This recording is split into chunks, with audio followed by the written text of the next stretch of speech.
Edward and Marissa were supposed to be heading toward a breakup. Instead, they got married. And in this completely fictional storyline, that might be the most shocking decision either of them has made. Because this wasn't a couple coming off some perfect romantic stretch. Edward looked emotionally exhausted. Marissa seemed frustrated by the distance growing between them. Their arguments were no longer about one bad moment. They were exposing bigger problems involving respect, trust, reassurance, and whether either person actually felt understood. Edward looked close to his limit. Marissa looked terrified that he was emotionally disappearing. Then somehow, after all of that tension, they exchanged vows. But here's what makes this wedding more complicated than romantic. Edward was still questioning the relationship shortly before saying yes. Marissa knew he might leave. And instead of slowing everything down, they made the biggest commitment possible. So what changed? Did Edward suddenly realize he couldn't imagine losing her? Did Marissa finally understand how serious his frustration had become? Or did the fear of breaking up push both of them into marriage before the real problems were fixed? And then there's the detail that makes this even stranger. They kept the wedding quiet. No giant celebration. No huge family moment. No need for everybody around them to approve. Just Edward, Marissa, and a decision that would leave people asking one uncomfortable question. Were they protecting their relationship from outside pressure? Or were they protecting the wedding from people who might have tried to stop it? Because Edward and Marissa didn't suddenly become different people when they put rings on their fingers. That is where the real story begins. The biggest problem between them never seemed to be a lack of feelings. Their feelings actually appeared very strong. The problem was what happened whenever those feelings turned into conflict. Edward seemed to want respect, consistency, and the feeling that when he said something bothered him, Marissa would actually hear him. That doesn't mean she needed to agree with everything. It means he wanted to feel like his concerns mattered. And there is a big difference between your partner disagreeing with you and your partner making you feel like you shouldn't be upset in the first place. That second feeling can create resentment quickly. At first, you explain yourself. Then you explain yourself again. Eventually, you're no longer arguing about the original issue. You're arguing about whether your feelings matter. That appeared to be Edward's emotional breaking point. But Marissa had a very different fear. From her side, Edward's response to conflict could feel cold. When things became intense, he pulled back. When she wanted reassurance, he seemed less emotionally available. And when somebody already fears losing their partner, distance usually doesn't calm them down. It makes them push harder. That creates the cycle that could define this entire marriage. Marissa senses Edward pulling away, so she pushes for a response. Edward feels pressured, so he withdraws. Marissa sees that withdrawal and thinks, he doesn't care. She becomes more emotional. Edward sees the emotion escalating and thinks, this is exactly why I can't talk to her. Now he shuts down even more.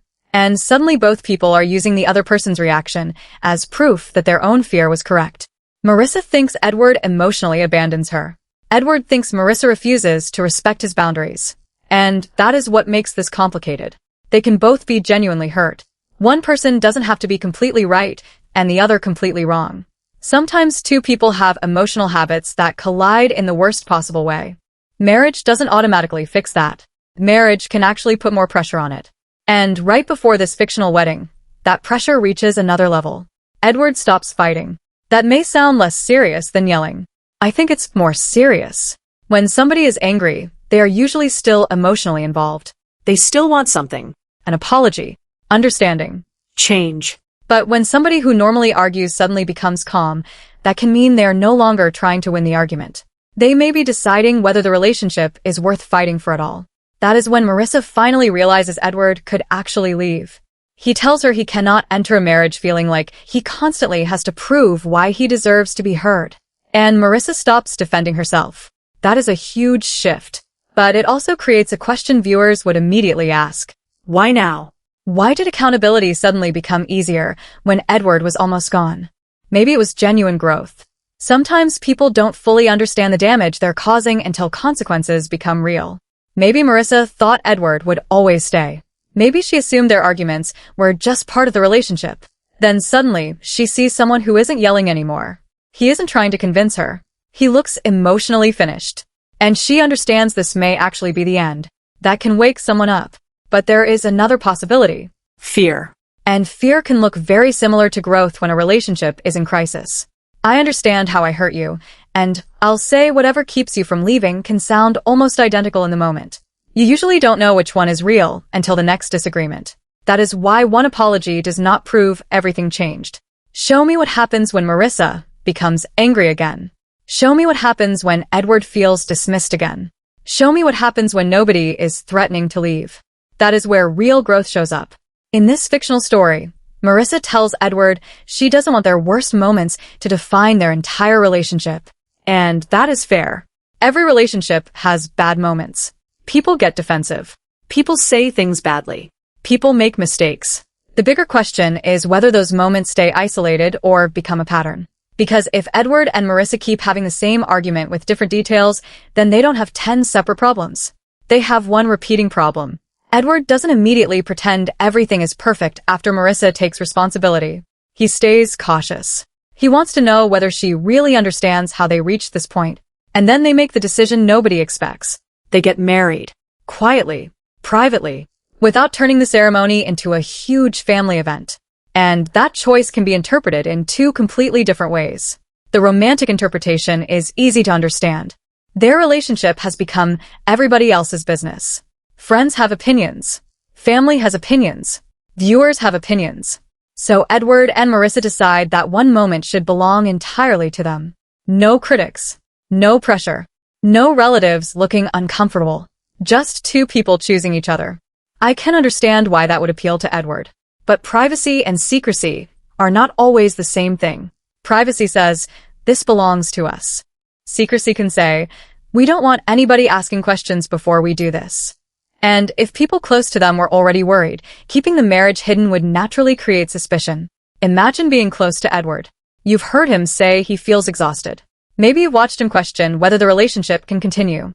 Then suddenly you learn he didn't leave Marissa. He married her. Your first reaction would probably be confusion. What happened? When did this change? Why didn't you tell us? Those questions don't automatically mean somebody is against the relationship. Sometimes concern looks like questioning the timing. At the same time, Edward could feel unfairly judged. Friends and family often hear about relationships when things are going badly. Nobody calls their friend to report a completely normal Tuesday night. They call after fights. They call when they're crying. They call when they're considering leaving. So relatives can end up knowing every crisis without seeing every quiet good moment. Edward might believe people are judging a relationship they only understand through its worst days. But timing still matters. If Edward was almost done and then got married shortly afterward, was the wedding coming from stability or relief? There can be an emotional high after a couple almost breaks up. Both people realize what they almost lost.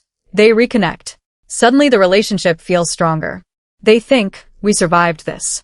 Maybe that proves we're meant to be together. Sometimes that really does become a turning point, but sometimes it's temporary relief. And relief fades. That is why the wedding day conversation matters so much. Edward looks nervous. Marissa notices. She asks whether he is having second thoughts. He pauses. And then he explains that he isn't afraid of marrying her.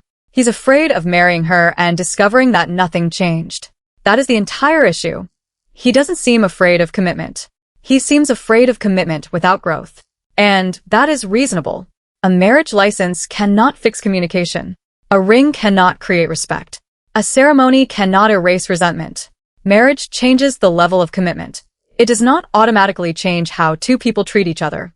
Marissa seems to understand that. She tells Edward marriage will not fix them. They will have to do that themselves. That sounds mature.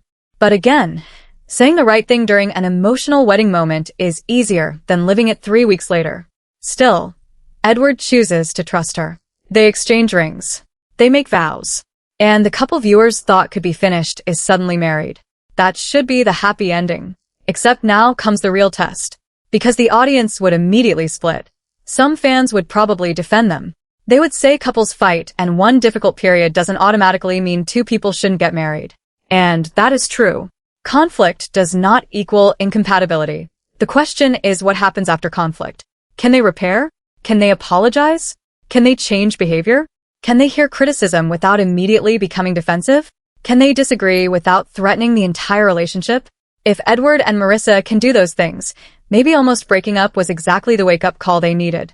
But another group of viewers would probably say the marriage happened far too quickly after such serious problems. And that concern also makes sense. Major decisions made during emotional crises deserve extra scrutiny. Not because they are automatically wrong, because emotions are extremely intense. And that brings us back to Edward. Was he really leaving? Or was he desperate for Marissa to finally understand how serious things had become? Those are different situations. Sometimes people say, "I'm done," because they want out. Other times they say it because they feel ignored and believe nothing else is getting through. But if breakup language becomes part of every argument, it can eventually become emotional pressure. Edward cannot marry Marissa and then reach for the exit every time he feels overwhelmed. But Marissa also cannot use the marriage as proof that Edward's old complaints are gone. "You married me, so clearly everything was fine." No. He married her because he decided the relationship was worth continuing. That does not mean the things hurting him stopped hurting. And this is where their core needs could create serious trouble.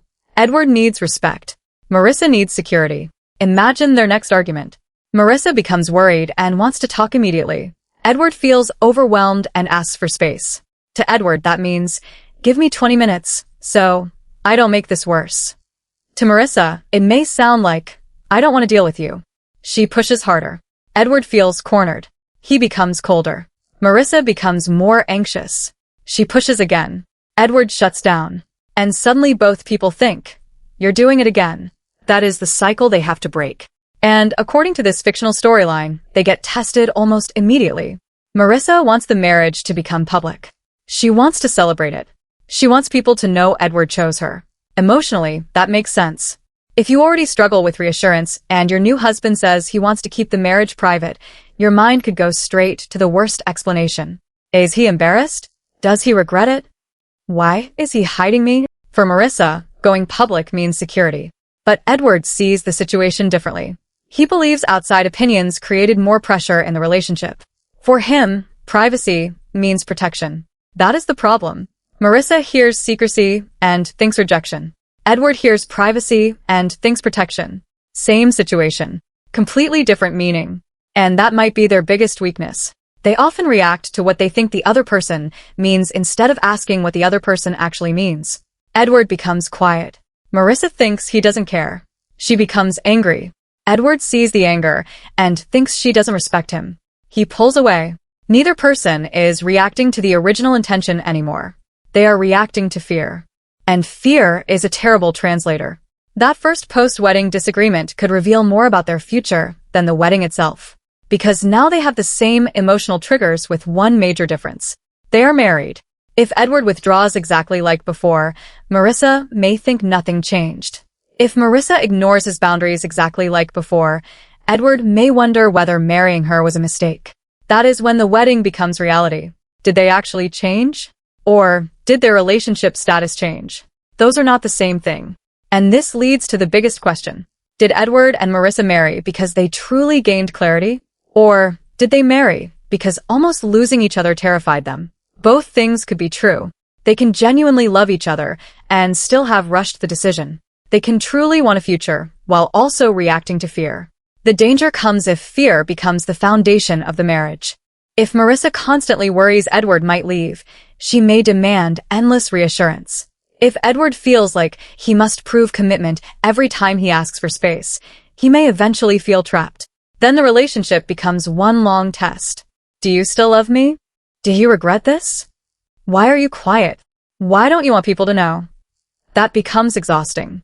At some point, instead of enjoying the marriage, both people are constantly checking whether the marriage is still safe. That is why Edward and Marissa need something reality television rarely celebrates.